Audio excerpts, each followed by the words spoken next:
Hello everyone, आज का topic हमारा रहने वाला है women in combat roles.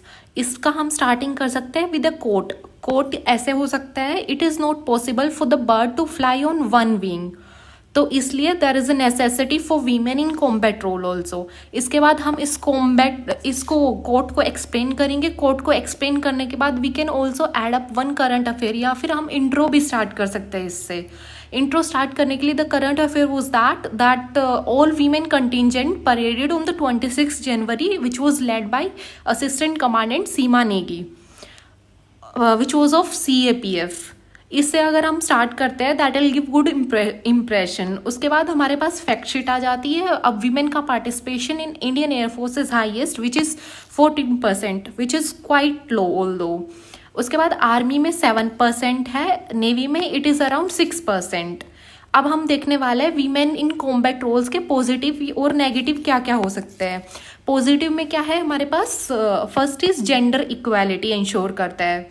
Second is global practices like USA, UK and even Israel, ये लेड करते हैं, तो इसलिए यह प्रमोट करता है। नंबर थर्ड आ जाता है, ये टैलेंट पूल को एक्सपेंड करेगा, डाइवर्सिफाई भी करेगा, which will be helpful for us. उसके बाद फोर्थ आ जाता है, अभी मॉडर्न वॉरफेयर चल रहा है, तो इसमें we do not need to stick to the main forces only. उसके बाद फिफ्थ हो जाता है, सुप्रीम कोर्ट की बैकिंग भी है which give permanent commission to the women in the army. उसके बाद नेगेटिव्स आ जाते हैं। नेगेटिव्स क्या क्या हो सकते हैं, this is also against, mostly it is against. So against of the argument is the first is psychological difference, physiological difference as well as psychological difference. Second is socio-cultural barrier which women face. Third is infrastructure deficit. The infrastructure which we have currently in the army is men led or men dominated infrastructure we have, so this will act as a challenge. Number fourth is family obligations. Number fifth is if they act as war prisoners, if they'll be war prisoners, so it will be dangerous for our country. These are so-called arguments. I'm not in the favor of these. Number six is stereotypical thinking of the male sepoys or soldiers.